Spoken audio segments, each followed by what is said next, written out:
Hello and welcome back to another YouTube video. Today we're doing the 14.15 support tier list. So if you have content, like, subscribe, and let's get into it. There were very few changes this patch. In fact, only direct one was a nerf to Leona, as she was quite considerably the most overperforming support in the meta. She's still pretty decent. The nerfs didn't do a huge amount.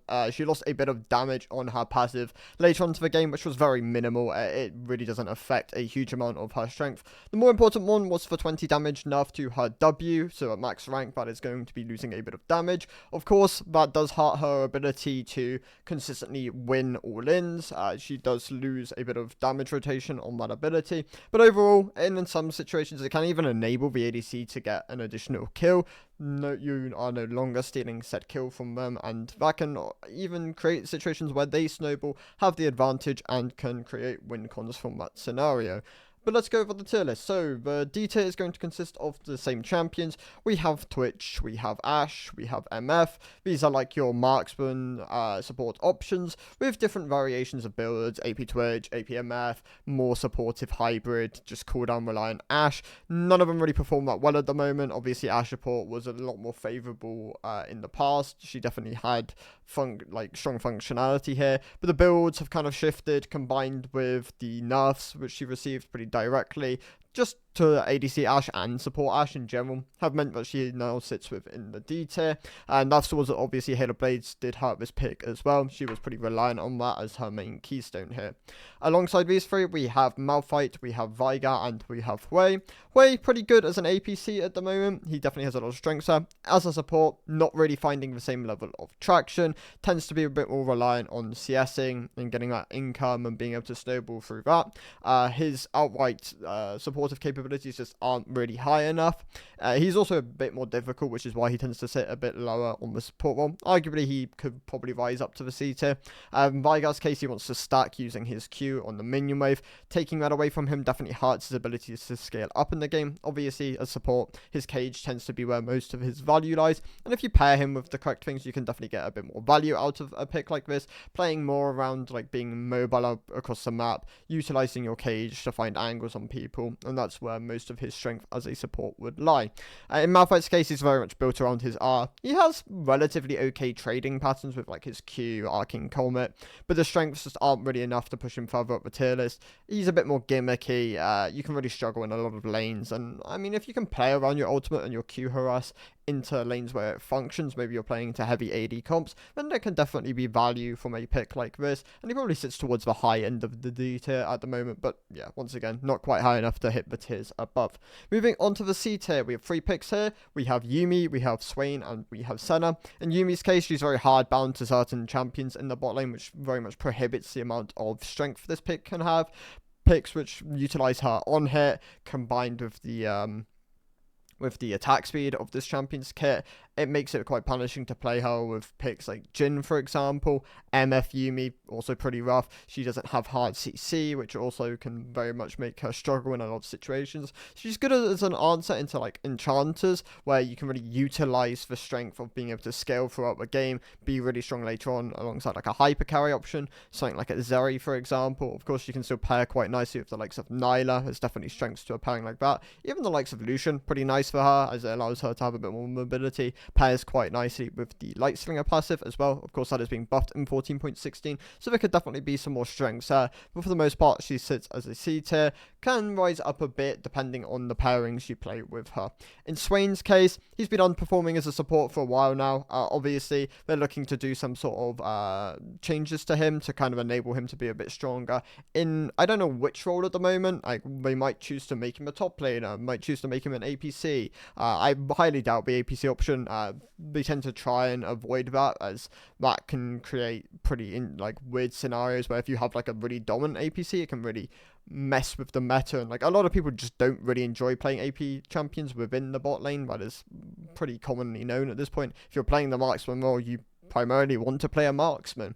Obviously, support is his most played role, so that is the highest chance of where he's going to be like changed for. But for the moment, he does underperform. His builds aren't really finding success here. He needs a bit too much gold to be valuable. He wants to be able to hit his level 6 spike as early as possible, so he can utilize his ultimate in those Drake fights. In Senna's case, she's just been hit by continuous nerfs to the item system and her general strength. Fleet, once again, is another nerf in her direction this patch. She is being changed in 14.16 quite heavily. They are trying to push her away from being primarily picked with tanks, the likes of, obviously, Ornn and Tahm Kench come to mind as like the pairings she was played with. Nautilus, obviously, another one. This pick definitely rises up if you're playing it with a duo who is playing one of those tanks, but as a standalone support, she really struggles at the moment. She is once again kind of like Yuumi, very reliant on certain pairings, but her damage isn't really high enough anymore to like solo carry games. She is a bit more reliant on like other people doing a lot of the heavy lifting, so she can really stack up and utilize her soul strength. At the moment, yeah, she underperforms. Opportunity got nerfed. She sits within the C tier. Moving on to the B tier, we have Teemo. Once again, Teemo, very low elo skewed support, definitely finds a lot more power there. Definitely falls off higher up into the higher elos, and obviously basically completely non-competitively viable here. But if you're playing him into double marksman lanes, he definitely has a lot of strength. Champions which really are reliant on their auto attacks, like pairings like that, can really play into Teemo's strengths. Obviously, the R is really powerful, especially into comps which haven't got great ways of disarming shrooms, and the control can be one of the strongest within the game. Obviously, like akin to Shaco, for example, support, who I'd argue is slightly better than Teemo as a support option at the moment. He's a bit more scaling, and arguably boxes are a bit stronger than shrooms in how they operate. You get access to them a bit earlier and a bit lower cooldown. There's definitely a lot of power there. But for the moment, Teemo, very solid B tier option, definitely stronger within the lower elos. Karma, doing a lot better at the moment. Honestly, Karma probably deserves to sit towards the high end of the B tier. She definitely benefited from all the buffs she received, and now makes her E a lot stronger vulnerability later on into the game, as that's what they were already trying to bring up with this champion. Obviously, you have like different build variations. You have like your Mandates, your Echoes of Helios, your Malignants, your Shurelias, stuff like that can all function on this champion. It really depends on what you need within the game, and that can kind of differ your build, and that is where some of her strength lies. Obviously, you want to play around how aggressive she can be early laning phase. The amount of damage this champion can output, basically uncontestable in a lot of situations, is very high, and that is where obviously you want to play around that strength and then into a shield bot later on into the game. Bard is also within my B tier. Bard was really successful at last split when support items were really strong. He was really benefiting from both Bloodsong and Slay for a bit. Obviously, both those got nerfed pretty heavily.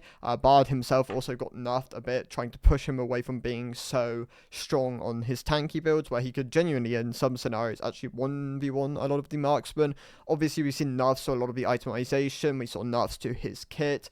He's now pushing, we were trying to push him more towards being able to utilize some like of the AP and like RFC style items, where they were kind of like niche things which you could go in certain scenarios, but overall it just ended up being a relatively large amount of power down on the champion. And now he sits towards the back end of the B tier. Definitely tends to be a bit harder to pilot, but can really benefit from a pairing like Jhin, where you're playing really much very heavily around your ability to abuse early lanes. Bard, solid B tier option. Nico benefited from Protobot being buffed this patch, but is still relatively unpopular.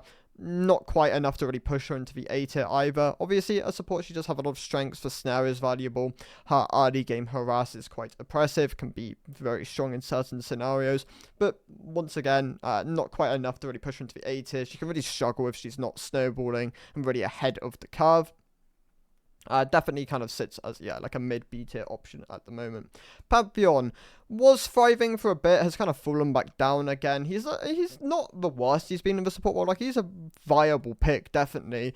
His strengths come from the fact that he was more pushed towards durability builds, where you can opt into the likes of Cleaver, you can opt into the likes of Sundered Sky. Eclipse is still a very viable item on him. We've seen some variations of Lethality, where you opt into like Edge of Night, as that does have health on it, and that does buff up your health scalings. I imagine with the Cleaver changes to experts from 14.16, we could really see Pantheon rise up as a really solid support option.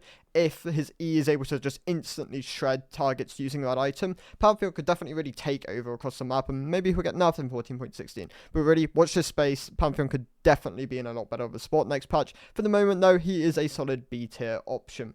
The other champions within my B tier are Morgana, who situationally can be good. Obviously, if you can really utilize her Q and have setup for her Q, she can be quite a powerful pick. You want to really, you want a level of synergy, so you can use that ability utility, as that is what she tends to max as in the support role. Her damage doesn't tend to be anywhere near as high. Obviously, if you're not W maxing, you lose a lot of power on that ability. But the buffs she received a while ago, where they like buffed up her ultimate slightly, made her W more of a bit better of a tool. I've definitely helped her a bit, and she now sits as like a mid B tier option. She does some level of damage, but her snare is still where a lot of her value lies here. The itemization system just isn't... it's generous towards AP Morgana, but there isn't great supportive options for her at the moment. She can really definitely struggle in those situations. The other 3 champions here are Amumu, Pyke, and Renata. In Amumu's case, he doesn't have a great core first item. The loss of Even Shroud has really hurt him as a support pick. It'd be nice to see them lower the mana cost on his Q again, maybe open up some space for him to kind of have like the ability to be strong here again. Obviously, he was really strong with the MF pairing, and MF is pretty strong at the moment. So if you can find angles to play him with MF, then yeah, you could definitely have a lot of strength on this pick. Pyke's case, he got nerfed, and he tends to be a bit more elite skewed as an AD assassin within the support role. Very early game skewed, very much relying on his snowballing. But if you can pilot this pick well, then there is definitely strength to it, and he can definitely rise up the tier list. In Renata's case, she does have some build options. We've obviously seen like your Warmogs, your Redemptions, your Lockets. It really depends on what you need within the game. She kind of sits towards the high end of the B tier. She was really thriving with like on-hit options, such as like your Callistas for a while. She really benefited from that pairing. Right now, she's in an okay spot. She still has strong pairings and can come in as a really solid answer to like some of the engaged pair like picks, but into enchanters she tends to really struggle and get outscaled in most traditional situations.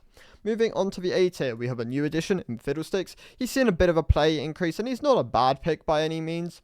His ultimate is an incredibly valuable tool. I've even seen some like different build variations where we've seen some like tank Fiddlesticks with like your Aftershocks, your Trailblazers, even like Deadman, stuff like that. I haven't really dig that deep into his builds on like what really thrives at the moment. So if you play Fiddlesticks support and like you want some input there, then definitely comment down below. But from what I've seen from just like having it in like one of my games combined with like looking at like very surface level data, he seems to be in a pretty good spot at the moment. And yeah, the ult definitely has a lot of value combined with the some of the builds, some of the support item choices you can opt into. Yeah, he's a solid A tier pick, but I'd argue he sits towards the lower end of the A tier though at the moment. Blitzcrank is also within my A tier. So Blitzcrank was overperforming, and then they nerfed him. They buffed him back up. I'm pretty sure they nerfed him again, and then they buffed him back up again. He now sits as like a low A tier option. He's kind of come out as a worse champion for sure. Like the nerfs have definitely outweighed the buffs on this pick. The passive shield, I believe, got reverted back to the 10-second duration, but then they went after some of his other things, like his W slightly nerfed compared to where it used to be. His base stats, I believe, are slightly weaker as well now. And yeah, he now sits as like a low A tier option. Obviously, into matchups where you can really get a lot of power out of Hook, he's still a very powerful pick. But more generalistically, he's not as good as he used to be, and he can definitely struggle into certain team comps. Alistar, Thresh, Nautilus, and arguably, like, I'm going to put most of the tanky, supporty options here. They've definitely lost a bit of power from, like, Warmogs being nerfed. I should put Galio back for the moment. Out of these picks, Nautilus obviously tends to be a bit more consistent. Alistar a bit more synergy reliant, a bit more of a response pick into certain situations. Thresh is a really high skill ceiling, and if you can play Thresh really well, you can definitely get a lot of power out of this pick. Arguably, he's not that bad at the moment for just the average player. He's definitely been in one of the better spots without really taking over competitive whatsoever at the moment. A lot of that is because the power of his abilities has already been shifted around. The soul stuff has been buffed up as well, but went like from being like 0.75 to like 1 armor, 1 AP per soul, I believe now, which is very powerful in this pick. And yeah, he's a very solid A tier option, kind of underrated, but then obviously if you play with bad Threshes, you'll just think this champion's completely useless, as he does have a very high skill ceiling. Moving on from these picks, we have Azilian and Lulu, who, well, in Zillion's case, he does have the tanky variation. He also has like the AP variation, or AP supportive variation, where you're like opting into some more of the utility options. The likes of Cosmic Drive, for example, Shirelia's obviously. The tank build, it tends to just be Warmog's Rush into like Redemption, Locket, stuff like that with like Guardian. And obviously both builds have places where they can function, and honestly, if you pick the right build in the right situation, he is a very solid pick. He doesn't really get, like, he's not good enough to really rise up into the S10. There's definitely a level of skill needed to play this champion, whether that's like rotating your abilities correctly, picking the right angles to drop your bombs on, and managing the wave correctly. Obviously, this champion will tend to just make pushing lanes very aggressive, as your Qs will naturally push the wave for your marksman. There's definitely niches to this champion. Obviously, he's very unpopular, but he's a solid A tier pick still. Camille, actually, going to be my B tier. I missed her out last patch, but she still has some level of player base. Obviously, got hit by the fact that she was nerfed twice for support role. She was nerfed for support role directly, and then she was indirectly nerfed for top, which hurt her support role. Bloodsong also being nerfed did hurt her here, but she still has options in her build, playing very aggressive with like the Halo Blades Emax, which she was on previously. Obviously, Eclipse, Sundered Sky, both very nice items for her. And when you have like Bloodsong and that 3-item core, she is very oppressive, and then you tend to opt into things like Sterix, and then like a Death Stance, and yeah, she's still a powerful pick, and obviously scales very well for like a support option, but not quite as powerful as she used to be. And yeah, definitely sits as like a mid beta option at the moment. Lulu is decent. She definitely works quite nicely with a lot of the ADC pairings at the moment. Obviously, Lulu and Kog'Maw is probably the most known go-to. You have like Lulu Aphelios, Lulu Jinx, where you can really enable the hyper carry to be very powerful, and oftentimes like 2v8 games with that kind of pairing.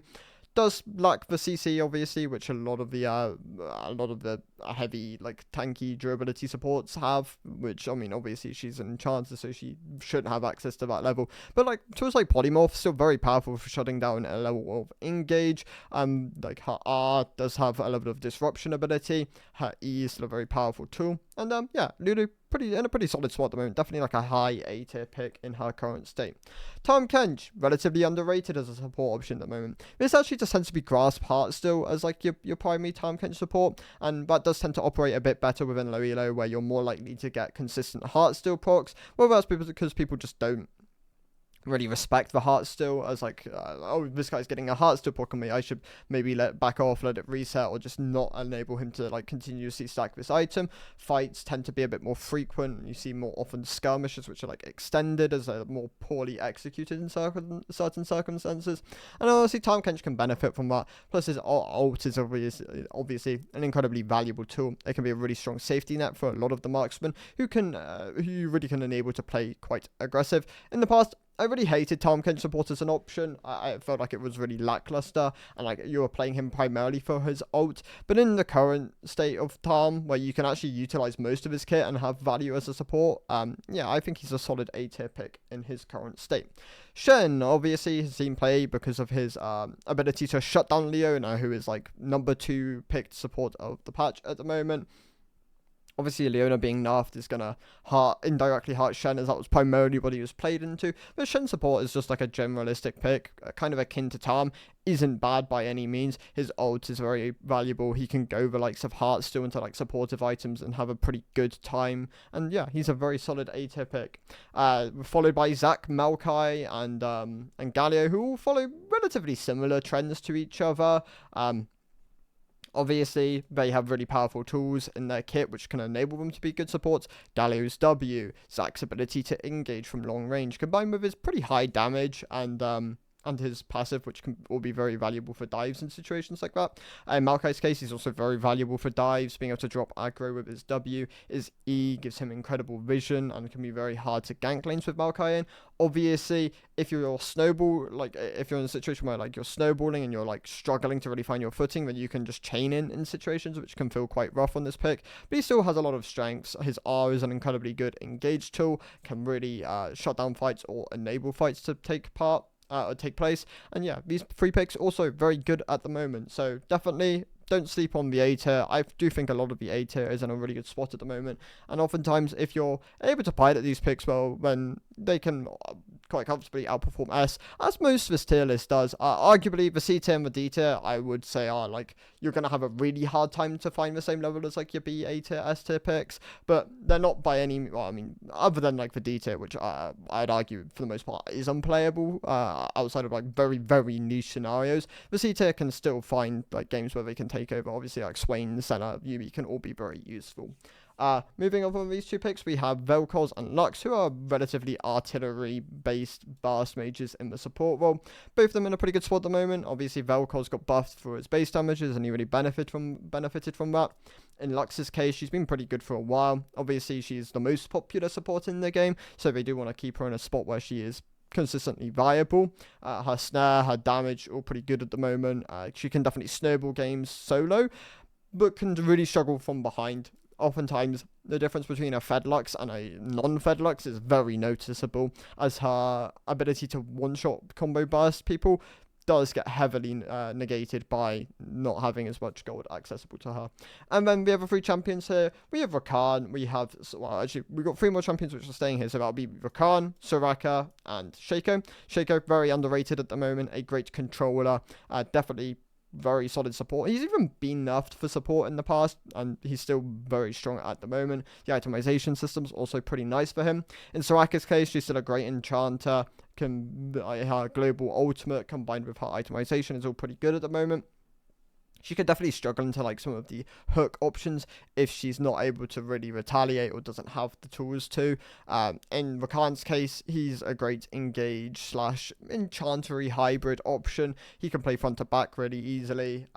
He obviously pairs better with certain marksmen, which can really utilize his kit more fully. But all of his tools are now to a point where they're all valuable. Obviously, Q in the past was considered quite a bad ability, but they buffed up the damage, they buffed up the healing, and it's in a pretty good spot now.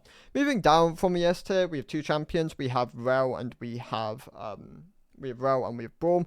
Braum obviously tends to fluctuate depending on the amount of engage supports within the meta. The more you see engage supports, the more valuable Braum is. He is a great answer to these champions. With them being nerfed with the Warmog changes, they've definitely become less popular, and Braum in turn has dropped from the S tier to the A tier. He's still a great answer to these picks, and I definitely recommend you play him if you are in these situations. He also pairs really nicely with certain marksmen, the likes of Lucian, the likes of Kog'Maw, great pairings with this champion. In Rel's case, she lost a bit of power with Warmogs being nerfed. She still sits at the high end of the A tier, so a great engage option, and if you can find those teamfight angles, she is a very valuable pick. She's just not quite S tier worthy anymore. But moving on to my S tier, so LeBlanc's still here. I still think LeBlanc is a great support option, very underrated, easier to pilot than mid lane LeBlanc, great snowball potential. Storm Surge being buffed in this patch, I did say would help, and it has helped the pick, definitely. And yeah, she's really valuable at the moment, definitely something worth learning. Arguably, with more people, like if like everyone started learning her, she'd probably drop down to the A tier, but as it's more niche at the moment, and I'd recommend putting the games in, she definitely sits as like a solid S tier option. I realize Silas is still here. I took Silas out the other time. I'm going to leave him out as he doesn't really see that much play. Taric is also in my S tier. Obviously, Taric is pretty mixed opinion. If this champion's paired with the right things, it's incredibly strong. This champion's bad. This champion's really good. There's very different like sentiments about this pick, and I do think Taric has a lot of value as like an anti-engage option. He's relatively easy to play. His tools are very powerful into like with certain pairings against certain pairings. Arguably, he probably sits as like a high A tier, low S tier option, kind of like LeBlanc. These two are not my premier S tier picks at the moment, but I definitely think this champion is a bit underrated compared to where it should be. Next on this list is Sona, who also, I know a lot of people hate Sona, I know a lot of people really like Sona. I think this champion definitely has a lot of value if it's able to like scale up and find like its footing in the mid game. It can be very hard to really play against this pick. It does in certain situations have a quite abusive laning phase, being able to like go 3 points Q, really slam down a lot of damage. Obviously the W max tends to be a bit more popular these days, as it can enable you to just continuously stack your passive, be a bit safer early on to the game. But if you can find again, the champions which like really synergize with this pick. Once again, Lucian with his Light Singer passive could be quite powerful here. Then Sona definitely in a really strong spot at the moment, kind of underrated. Doesn't quite scale to the same degree as she used to, but her mid game and honestly still her late game to a degree are still incredibly powerful, and definitely why you want to play this kind of a pick. Moving on from Sona, we have Nami, who is still an incredibly good enchanter. Definitely has a lot of good synergies, which can really utilize her E and her W at the moment. Brand is the main one which comes to mind as being a really solid combo user. Obviously, Lucian is pretty more commonly known as the competitive one. And honestly, going into 14.16 with the Lucian changes, we could definitely see the resurgence of Lucian Nami as being like the core, or like one of the core main bot lane duos at the moment. Nami in a pretty good spot. Moving on from Nami, we have Milio, who's also really benefiting from the Enchanter itemization system, and so is Seraphine. So both these champions are actually in my S tier at the moment. Seraphine, I've moved it up from like the top of A tier to S tier. I think this champion's really underrated in her current state. Across both APC and in the support role, she definitely has a lot of strengths. Her CC, her damage are decent at the moment, combined with the amount of value her W has. She is in a very strong spot at the moment. Definitely kind of underrated as a pick. Pairs really nicely with the likes of Ashe as well. In Milio's case, he can really enable a lot of marksman at the moment. Obviously, pairs really well with champions which can abuse like an Ardent Sensor Rush. But generalistically, he's in a pretty good spot at the moment. The changes buffed his Q up quite nicely, and definitely did help his ability to harass out certain lanes. It makes him a bit more offensive early on into the game. My AP options are still Zyra, Brand, and Xerath. All three of these picks still do an incredible amount of damage as a support. Xerath's artillery is incredibly oppressive to play against if you're consistently landing his abilities. In Brand Zyra's case, they have almost uncontested dot damage within the support role. Their ability to be really oppressive in mid-game fights with their kits is basically second to none. Yeah, they have lots of value with like Leandry, Rylai's. You don't tend to opt into Blackfire as much here, but it can be something if you do want a bit more dot capability and you're applying it onto a lot of targets. But yeah, both these picks very good at the moment. And then the three other picks here, we have Janna, who is probably like a mid S tier option, like around the same as like Nami. So honestly, like all the enchanters are relatively similar, just have different strengths to each other. Janna, in this case, obviously her AD amp, her ability to peel, her healing, her shielding, all very valuable tools. Definitely deserving a spot in the S tier. Obviously, when they changed her kit to be more built around her W harass, definitely gave a bit of a buff to her there. And then the other two champions we have here are Poppy and Leona. Leona drops down from the S plus tier. Poppy stays within my S tier. Still a great engage option, which does an incredible amount of damage with Halo Blades. Obviously, you're going like Bloodsong, Deadbands, Symbiotic Souls, or Swifties. Honestly, Symbiotic Souls might just be the way to go on Poppy now, but now that Swifties have been increasing gold cost by 100. In Leona's case, the nerfs were enough to drag her down from the S plus tier, but she kind of sits towards the top end of the S tier. Still a very good support option, pretty easy to play.